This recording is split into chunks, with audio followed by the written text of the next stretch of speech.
আমাদের বাংলাদেশে এরকম কুটির মধ্যে কয়জন বান্দা পাওয়া যাবে বলেন? সরকারি সম্পদ পেয়েছে, 50টা 100টা বাড়ি করেছে, কথা বলেন না ঠিক কিনা? প্রশ্ন ফাঁস করে হাজার হাজার কোটি টাকা নিজের ব্যাংক ব্যালেন্সে জমা করেছে, রাষ্ট্রীয় সম্পদ নিজের সম্পদ মনে করে নিজের নামে, বউয়ের নামে, শালার নামে, শালীর নামে সম্পদ গড়েছে, কথা বলেন না ঠিক কিনা? আজকের মাহফিল থেকে আহ্বান করতে চাই, এমন একটা পরিবেশ যতদিন পর্যন্ত বাংলার জমিনে কায়েম হবে না, এই 17 কোটি মানুষের ভাগ্য কখনো পরিবর্তন হবে না, কথা বলেন ঠিক কিনা? 17 কোটি মানুষের ভাগ্য পরিবর্তনের জন্য আহলে বাইত রাসূলের এই আদর্শ চরিত্র লাগবে, কথা বলেন ঠিক না বেঠিক? প্রশ্ন করতে পারেন শহাদায়ে কারবালা মাহফিলের সাথে তাকওয়ার কি সম্পর্ক? আমার বন্ধুরা, আমার বাবারা, মিডিয়ার মাধ্যমে যারা শুনছেন, আমি একটা কথা পরিষ্কার করতে চাই, ইমাম হোসেন তাকওয়া ভিত্তিক সমাজ প্রতিষ্ঠার জন্যই কারবালার জমিনে নিজের জীবন দিয়ে, রক্ত দিয়ে, কল্লা দিয়ে, শির দিয়ে প্রমাণ করেছে আমি তাকওয়া চাই, তাকওয়া ভিত্তিক সমাজ চাই। এমন সমাজ যদি প্রতিষ্ঠা করতে না পারি তাহলে আমার জীবন থাকার কোনো দরকার নাই, আমার জীবন চলে যাবে, কিন্তু এরপরেও দুর্নীতিগ্রস্ত কমবখ্ত জালিম ইয়াজিদের হাতে আমি কখনো বায়াত গ্রহণ করব না, কথা বলেন ঠিক না বেঠিক? রসূলে খুদা কি गुलामी में क्या है, जरा तुम गुलामी में आकर तो देखो, गुलामी यही है बादशाही से बेहतर, इधर आओ किस्मत जगा कर तो देखो, इधर आओ किस्मत जगा कर तो देखो। स्वलतुन या लिबलेट दो आलम की दौलत है इश्क़ नबी में, दो आलम की दौलत है इश्क़ नबी में, ये हासिल है बंदगी जिंदगी में, सुरूर दवामी तुम्हें भी मिलेगी, सुरूरे दवामी तुम्हें भी मिलेगी, मोहब्बत का दुनिया बसा कर तो देखो, मोहब्बत की दुनिया बसा कर तो देखो। स्वलतुन या একটু জোরে জোরে सलामुन या मोहब्बत का दावा तो आशा ही करना, मोहब्बत का दावा तो आशा ही करना, मगर मुश्किल है आसान उल्फत में मरना, हुसैन इब्ने अली के, हुसैन इब्ने अली के मानिंद यारो, हुसैन इब्ने अली के मानिंद यारो, मोहब्बत में सर को कटा कर तो देखो, मोहब्बत में सर को कटा कर तो देखो, गुलामी यही है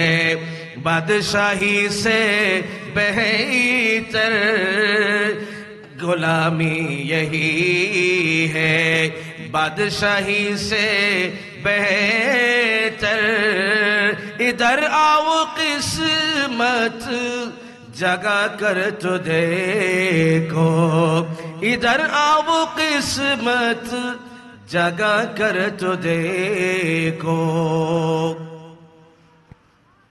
أعوذ بالله من الشيطان الرجيم بسم الله الرحمن الرحيم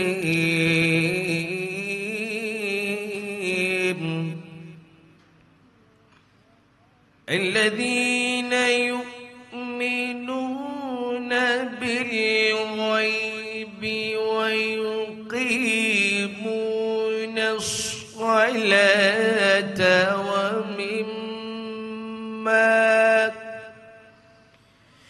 ومما رزقناهم ينفقون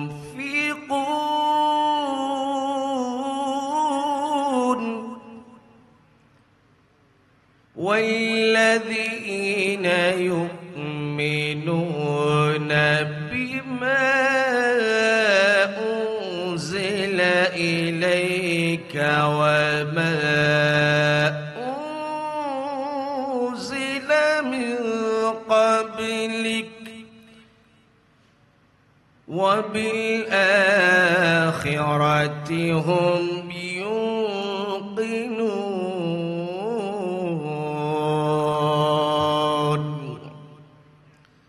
صدق الله العلي العظيم وصدق رسوله النبي الحبيب الكريم ونحن على ذلك لمن الشاهدين والشاكرين والحمد لله رب العالمين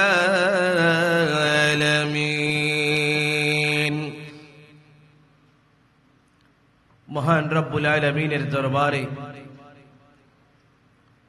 অসংখ্য অগণিত বেহদ বেশুমার শুকরিয়ার সিজদা আদায় করছি যে মহান রব্বুল আলামিন 1446 হিজরির ঐতিহাসিক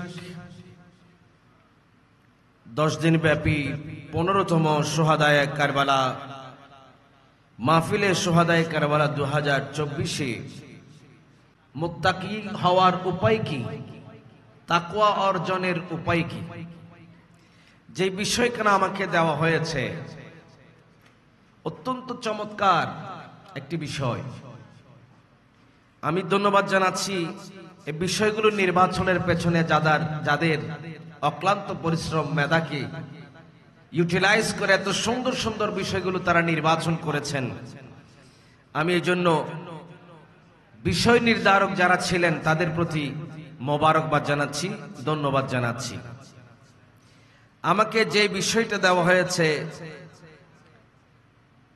মুত্তাকি কারা, আমাদের সমাজে অনেক মানুষ আছে, আমরা সবাই নামে মুসলমান, মাথায় টুপি আছে, মুখে দাড়ি আছে, পরনে জুব্বা আছে, পাঞ্জাবি আছে, প্রতিনিয়ত আমরা মসজিদে আসি, 5 ওয়াক্ত নামাজ পড়ি, সবাইকে আমরা মানুষ মনে করছি, সৃষ্টির সেরা জীব। মানুষের মধ্যে আবার ক্লাসিফিকেশন আছে, শ্রেণী বিভাগ আছে। ইসলামে মানুষে মানুষে কোনো ভেদাভেদ নেই, সবাই আল্লাহর বান্দা। কিন্তু আল্লাহ রাব্বুল আলামিন কোরআনুল কারীমের ভাষায় মানুষের মধ্যে একটা শ্রেণী নির্ণয় করেছেন, শ্রেণী বিভাগ করেছেন। আল্লাহ রাব্বুল আলামিন নিজেই বলেছেন সব মানুষ কিন্তু আমার কাছে সম্মান নয়, আমার কাছে সমান নয়। আল্লাহ রাব্বুল আলামিন কোরআনে হাকিমে বলছেন ইন্না আকরামাকুম ইনদাল্লাহি আতকাকুম, তোমাদের মধ্যে যে যত বেশি মুত্তাকি পরহেজগার আল্লাহওয়ালা ওই বান্দা আমার কাছে তত বেশি সম্মানিত। চিৎকার দিয়ে বলুন না সুবহানাল্লাহ। মুত্তাকি কারা? যারা বেশি তাকওয়া পরহেজগার অবলম্বন করে তাদেরকে মুত্তাকি বলা হয়। যাদের ভিতরে তাকওয়া আছে তাদেরকে মুত্তাকি বলা হয়। তো চিন্তা হবে তাকওয়া জিনিসটা কি। যে জিনিস একজন বান্দার ভিতরে থাকলে তাকে মুত্তাকি বলা হয়, যেই জিনিসটা কোয়ালিটিটা একজন বান্দার ভিতরে থাকলে তাকে আল্লাহ সবচেয়ে বেশি সম্মানিত ব্যক্তি বলেছেন, সেই কোয়ালিটিগুলো কি, সেই বৈশিষ্ট্যটা কি, সেই জিনিসটা কি? আমরা কোরআন এবং হাদিস আলোচনা করে গবেষণা করে দেখলাম রাসূলুল্লাহ সাল্লাল্লাহু আলাইহি ওয়াসাল্লাম ইরশাদ করছেন, ফাইন্নাহু জামাউ কুল্লি খাইরিন।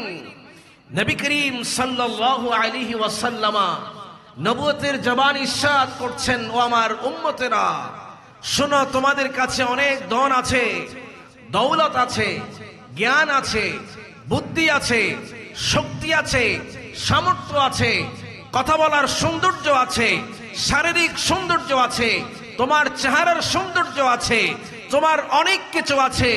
কিন্তু আমি নবী বললাম, তোমার যে অনেক কিছু আছে, অনেক কিছুর ভিতরে শ্রেষ্ঠতম সম্পদ তোমার যেটা, সেটার নাম হলো তাকওয়া। পড়েন সুবহানাল্লাহ। তাকওয়াই হলো সবকিছুর সমন্বয়ক, সব কল্যাণের সমন্বয়ক।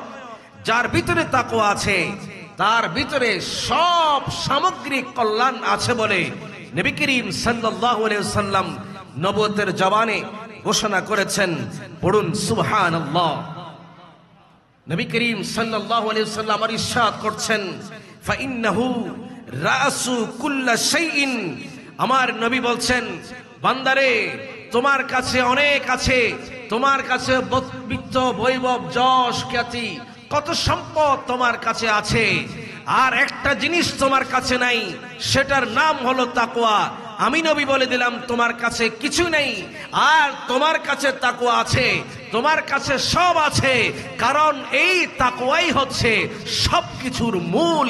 ফান্ডামেন্টাল থিং হলো তাকওয়া। একজন মানুষের, একজন মুসলমানের, একজন মুমিনের জীবনের মূল ফান্ডামেন্টাল মৌলিক বেসিক জিনিস হলো তাকওয়া। পড়েন সুবহানাল্লাহ।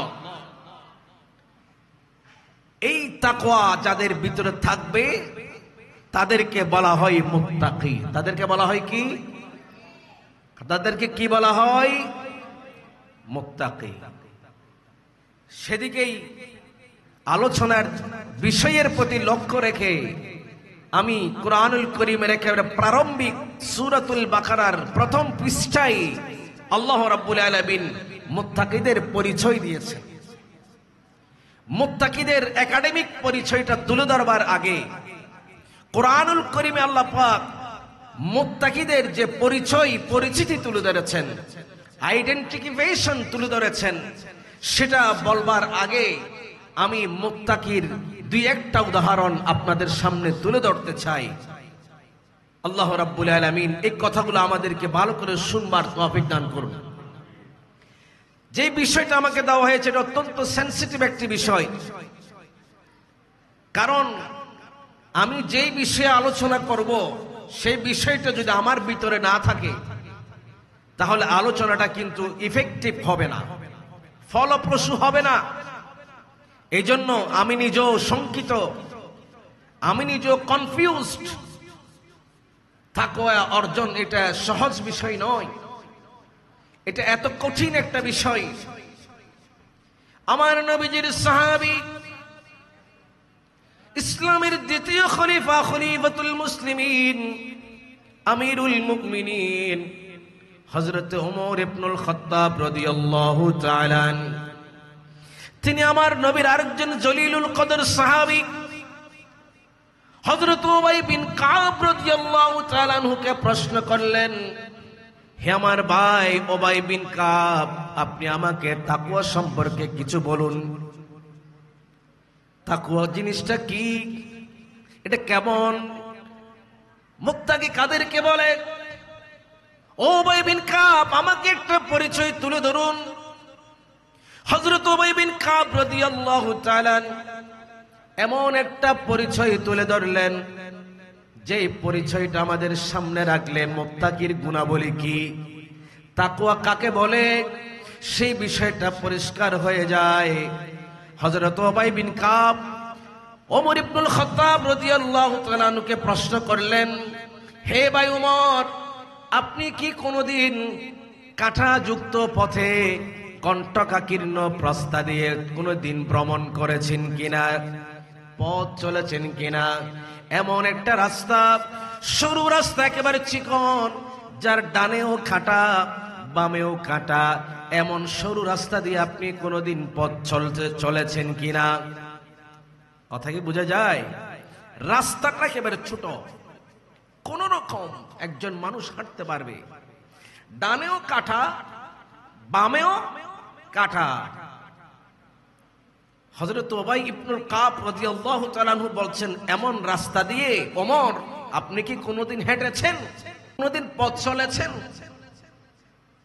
হযরত ওমর রাদিয়াল্লাহু তাআলা আনহু বললেন, জি হ্যাঁ, আমি এমন রাস্তা দিয়ে পথ চলেছি। উবাই বিন কাব রাদিয়াল্লাহু তাআলা আনহু জিজ্ঞেস করলেন ২ নম্বরে প্রশ্নে, আপনি এমন রাস্তা দিয়ে কিভাবে পথ চলেছেন, কোন পদ্ধতিতে পথ চলেছেন? হযরত ওমর রাদিয়াল্লাহু তাআলা আনহু জবাব দিলেন, হে উবাই বিন কাব, কণ্টকাকীর্ণ রাস্তা দিয়ে কাঁটাযুক্ত সরু পথে আমি এমন ভাবে পথ চললাম, নিজেকে একেবারে সংকুচিত করে, কাপড় চোপড় গুছিয়ে আমি সংকুচিত করে, সাবধানতা অবলম্বন করে আমি সামনের দিকে পথ চলতে লাগলাম। যেহেতু ডানেও কাঁটা বামেও কাঁটা, সোজা রাস্তা থেকে যদি একটু ডানে যাই তাহলে কাঁটা আমার শরীরে ঢুকে যাবে, যদি একটু বামে যাই তাহলে বামের কাঁটা আমাকে আঘাত করবে। আমি এমন ভাবে পথ চললাম, না ডানে গেলাম না বামে গেলাম, ওই কাঁটা যুক্ত পথে সোজা সাবধানতার সাথে হাত পা গুটিয়ে গুটিয়ে কাপড়গুলো সংকুচিত করে আমি চলতে লাগলাম। চিৎকার দিয়ে বলা যাবে নাকি আল্লাহু আকবার? কথা কি বুঝতে পেরেছেন? কাঁটা, দুই পাশে কাঁটা। হযরত ওমর রাদিয়াল্লাহু তাআলা আনহু তিনি বলছেন, আমি এমন ভাবে পথ চলতে লাগলাম, আমি কাপড় চোপড়গুলো একেবারে গুছিয়ে নিলাম, নিজেকে সংকুচিত করলাম, কোন রকম নিজেকে সংকুচিত করে আমি পথ চলতে লাগলাম কষ্ট করে। এই ধরনের রাস্তা দিয়ে চলতে গেলে আরামে চলা যায় না কষ্ট হয়? কষ্ট হয়। ইমানদার মুত্তাকিদের জীবনটা এত কষ্ট, চিন্তা করে দেখুন এই হাদিসে পাক থেকে মুত্তাকির জীবনটা কেমন হওয়া উচিত, কেমন হবে একজন মুত্তাকির জীবন, একজন মুত্তাকির পথ চলা কেমন হবে, এই হাদিসে পাক থেকে আমরা ধারণা পেয়ে গেলাম। কথা বলেন না ঠিক কিনা? হযরত উবাই বিন কাব বললেন, হে ওমর, আপনি যেভাবে কাঁটাযুক্ত পথে সাবধানতা অবলম্বন করে পথ চললেন, যেভাবে আপনি সতর্কতা অবলম্বন করে পথ চললেন, এটার নাম হলো তাকওয়া। এটার নাম কি? তাকওয়া। এই ধরনের গুণ যাদের ভিতরে থাকে, কোয়ালিটি যাদের ভিতরে থাকে, তাদেরকে বলা হয় মুত্তাকি। তাদেরকে বলা হয় কি? মুত্তাকি।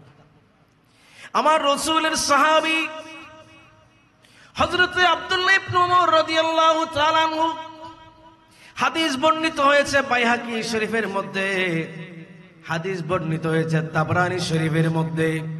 আমার রাসূলের সাহাবী হযরত আব্দুল্লাহ ইবনে ওমর রাদিয়াল্লাহু তাআলা তিনি একদিন ভ্রমণ করার জন্য মদিনার উপকণ্ঠে একটু পাহাড়ি অঞ্চলে চলে গেলেন।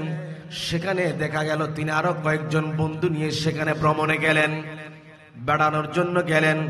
সেখানে পাহাড়ের পাদদেশে একজন যুবক রাখাল ছাগল চড়াচ্ছে। কি চড়াচ্ছে বাবা? ছাগল চড়াচ্ছে। ওই যুবক ছাগল চড়ানোর মধ্যে ব্যস্ত।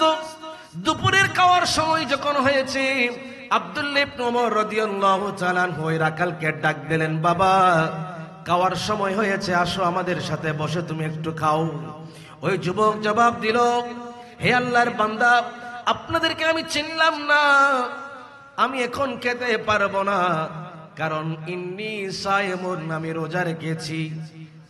একটু জোরে বলেন না সুবহানাল্লাহ। কি রেখেছি?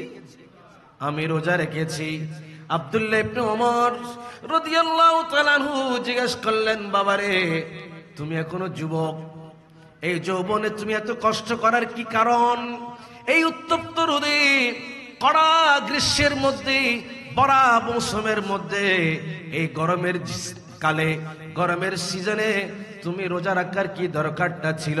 তুমি যে চাকরি করছো সেই চাকরি তো সারাদিন এমনি রোদের মধ্যে থাকতে হয়, এই তীব্র গরমের মধ্যে রোজা রাখার কি প্রয়োজনটা ছিল? আব্দুল্লাহ ইবনে ওমর তাকে প্রশ্ন করছেন, তাকে মুত্তাকি, তার তাকওয়া পরীক্ষা করছেন, যাচাই করছেন।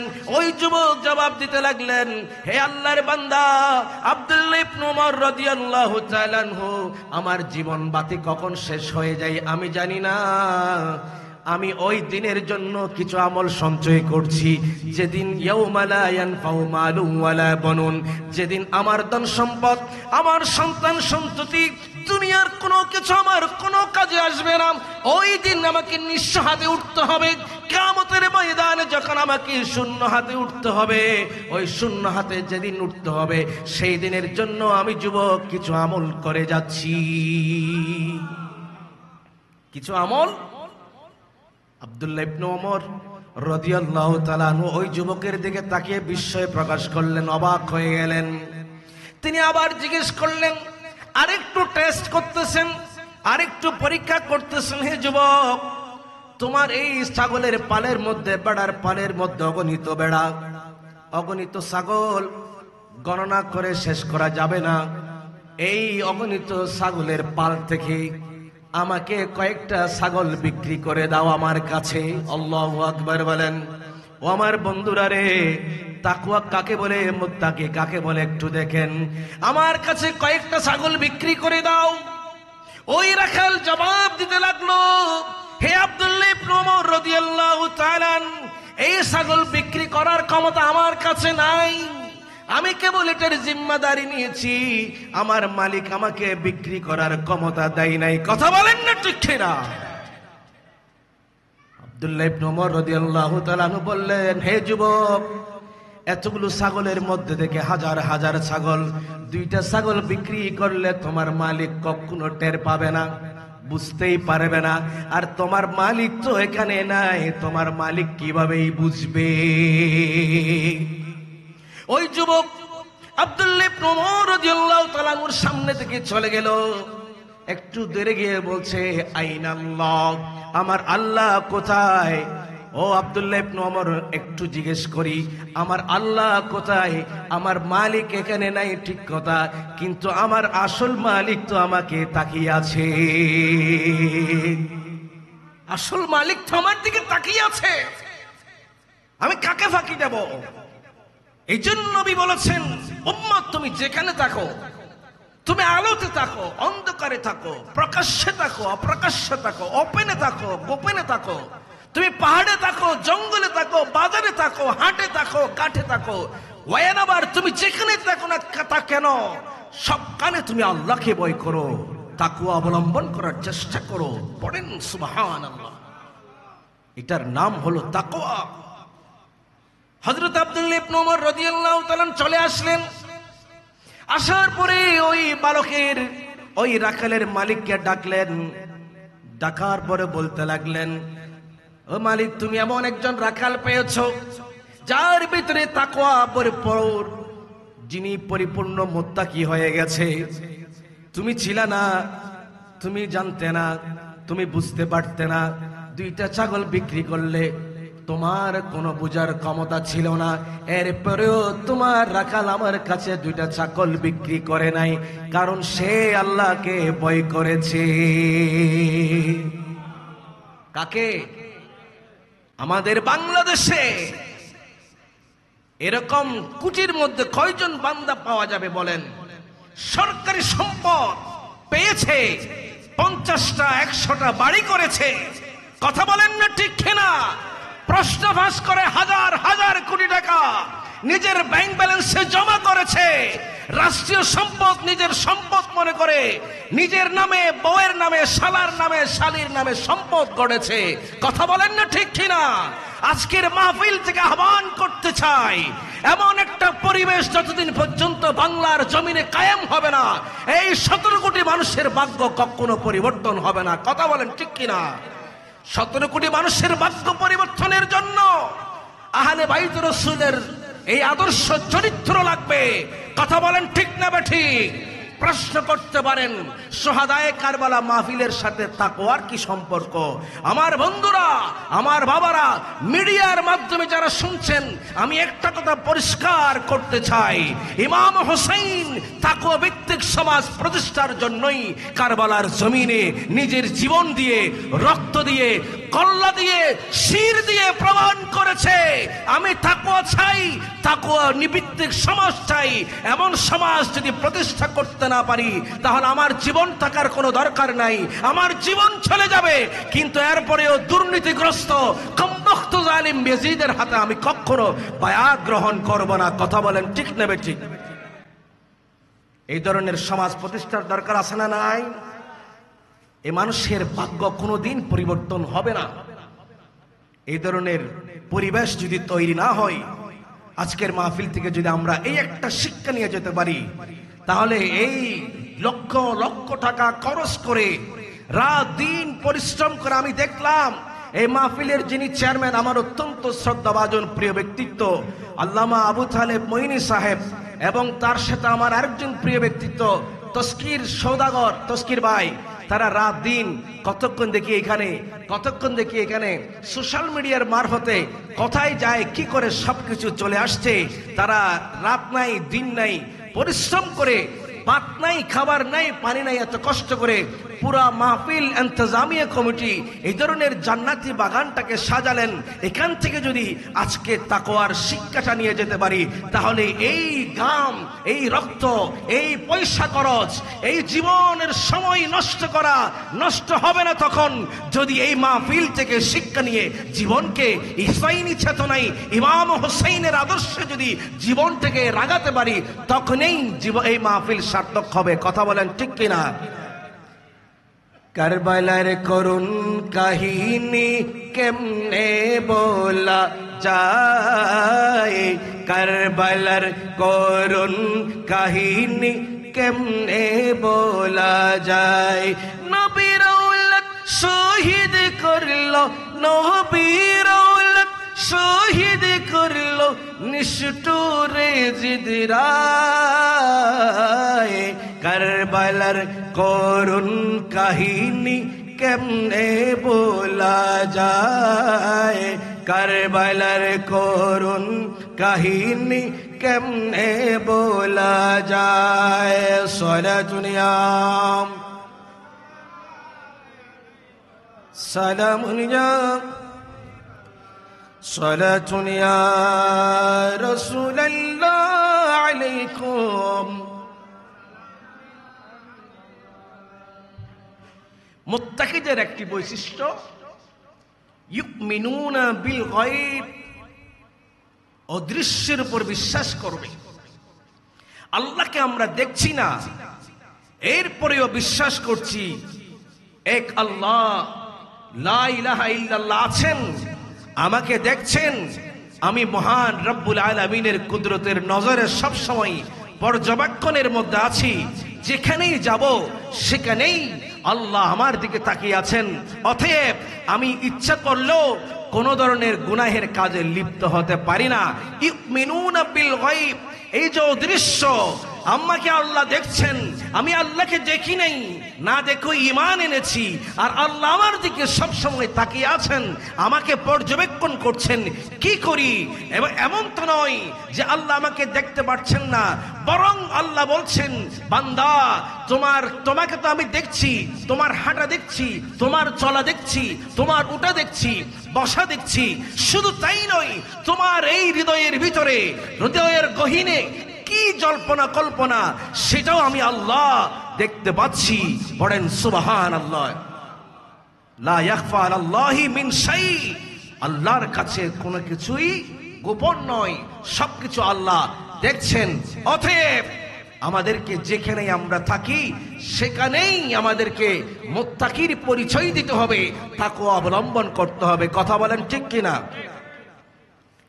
আমাদের মাযহাবের ইমাম আজম আবু হানিফা, ইমাম আজম আবু হানিফা, তিনি একবার বললেন যে আমি 7 বছর ছাগলের মাংস খাবো না। কয় বছর? তার ছাত্ররা জিজ্ঞেস করলেন, হুজুর হঠাৎ করে এই ঘোষণা কেন দিলেন? ইমাম আজম আবু হানিফা জবাব দিতে লাগলেন, আমি খবর পেয়েছি কুফার জমিনে, বাগদাদের জমিনে একটা ছাগল চুরি হয়ে গেছে। হয়তো আমার কাছে যেই ছাগল আসবে সেই ছাগল তো টাকা দিয়ে কিনে আনা হবে, কিন্তু আমার আশঙ্কা ওই চুরি হওয়া ছাগলটা আমার কাছে কোনো আসছে কিনা, না জানি আমি কনফার্ম নয়, নিশ্চিত নয় এই ছাগল যে চুরি হওয়া ছাগল নয়। এই কারণে আমি এই ছাগলের মাংস খাবো না। ছাত্ররা জিজ্ঞেস করতে লাগলেন, হুজুর ছাগলের মাংস খাবেন না কারণ এটার ভিতরে সন্দেহ আছে। আপনি হালাল টাকা দিয়ে কিনে আনবেন, আপনার জন্য হালাল। এরপরেও সেটার অনুবাদটুকুন বলে শেষ করছি। আল্লাহ বলছেন মুত্তাকিটা কারা? যারা অদৃশ্যের উপর ঈমান আনবে, ইউকিমুনাস সালাত, সালাত প্রতিষ্ঠা করবে, নামাজ প্রতিষ্ঠা করবে, ওয়া মিম্মা রাযাকনাহুম ইউনফিকুন, আমি তাদেরকে যে ধন দৌলত দিয়েছি সেখান থেকে তারা আল্লাহর রাস্তায় খরচ করবে। ওয়াল্লাযীনা ইউমিনুনা বিমা উনজিলা ইলাইকা, নবী আমি আপনাকে যা দিয়েছি কোরআনুল কারীম নাজিল করেছি, এই কোরআনের উপরে যারা বিশ্বাস করবে তারা ঈমানদার হবে, মুত্তাকি হবে। ওয়ামা উনজিলা মিন ক্বাবলিকা, আপনার পূর্বে যে কিতাব আমি দিয়েছিলাম অন্যান্য নবীদেরকে সেগুলোর উপরে ঈমান আনবে। ওয়াবিল আখিরাতিহুম ইউকিনুন, এবং আখিরাতের উপরে, পরকালের উপরে, পরকালে হিসাব নিকাশ হবে, কবর থেকে উঠা হবে, তোলা হবে ইত্যাদি যাবতীয় বিষয়ের উপরে যারা ঈমান আনবে, বিশ্বাস করবে, তাদেরকে আমি মুত্তাকি বলে সার্টিফাই করেছি। পড়েন সুবহানাল্লাহ। যে আলোচনা সংক্ষেপে সময়ে যে আলোচনা করতে পেরেছি, অনেক বড় বিষয়, কিন্তু সময়ের সংক্ষিপ্ততার ভিতরে যতটুকু আমরা শুনেছি, বলেছি, বলতে পেরেছি, আল্লাহ পাক আমাদের সবাইকে এগুলো আমল করার তৌফিক দান করুন। আমিন। আসসালামু আলাইকুম ওয়া রাহমাতুল্লাহি ওয়া বারাকাতুহু।